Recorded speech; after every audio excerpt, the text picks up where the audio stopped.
निर्णय के क्षण में हम सदा ही किसी अन्य के सुझाव, सूचना, मंत्रणा या परामर्श को आधार बनाते हैं और हमारे भविष्य का आधार हमारे आज लिए गए निर्णय के ऊपर होता है। सबका अनुभव है कि भिन्न भिन्न लोग एक ही स्थिति में भिन्न भिन्न परामर्श देते हैं। धर्म से भरा हृदय धर्ममय सुझाव देता है और अधर्म से भरा हृदय अधर्म का परामर्श देता है।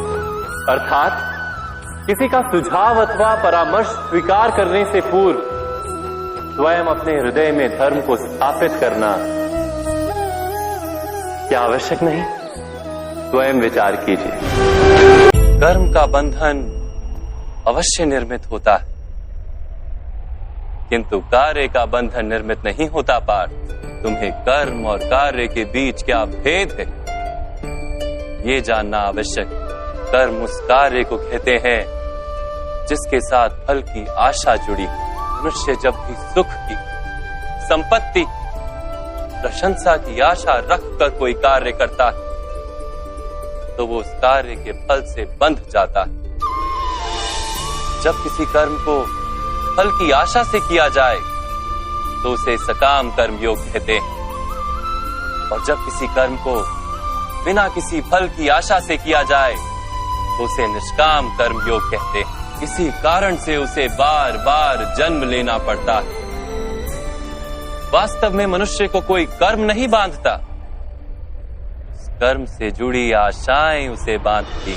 जब किसी व्यक्ति को किसी घटना में अन्याय का अनुभव होता है तो वो घटना उसके अंतर को झकझोर देती। अन्याय करने वाले को अपने कार्य पर पश्चाताप हो और अन्याय भुगतने वाले के मन में फिर से विश्वास जगे समाज के प्रति। इतना ही अर्थ है ना न्याय का। किंतु जिसके हृदय में धर्म नहीं होता वो न्याय को छोड़कर बैर और प्रतिशोध को अपनाता है, और इस मार्ग पर चलते अन्याय को भुगतने वाला स्वयं अन्याय करने लगता है। न्याय और प्रतिशोध के बीच बहुत कम अंतर होता है और इसी अंतर का नाम है धर्म। क्या ये सत्य नहीं?